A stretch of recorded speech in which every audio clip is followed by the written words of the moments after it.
Hi நண்பர்களே, இது என்ன பார்க்குறீங்களா? இட்லி மாவு தாங்க.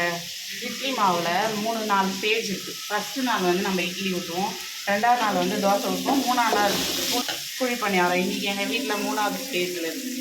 அதை தான் நாங்கள் வந்து இன்றைக்கி செய்ய போகிறோம்.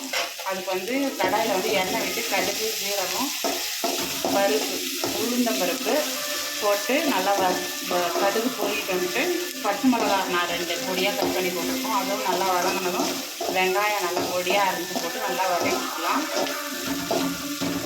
வெங்காயம் வந்து நல்லா வதங்கிருக்காங்க, நல்லா பொன்னிறமாக வதங்கிடுச்சு. இதை நாங்கள் வந்து இட்லி மாவில் சேர்த்துக்கோம்.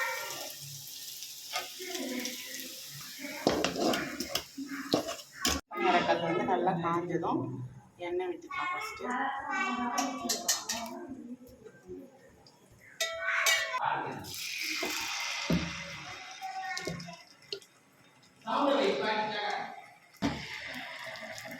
வெந்துதான்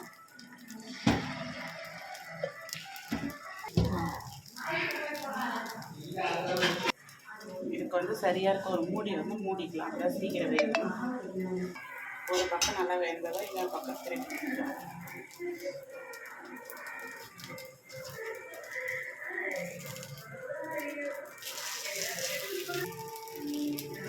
இன்னொரு பக்கம் திருப்பியாச்சு. இது நல்லா வேக வச்சு எடுத்துக்கலாம்.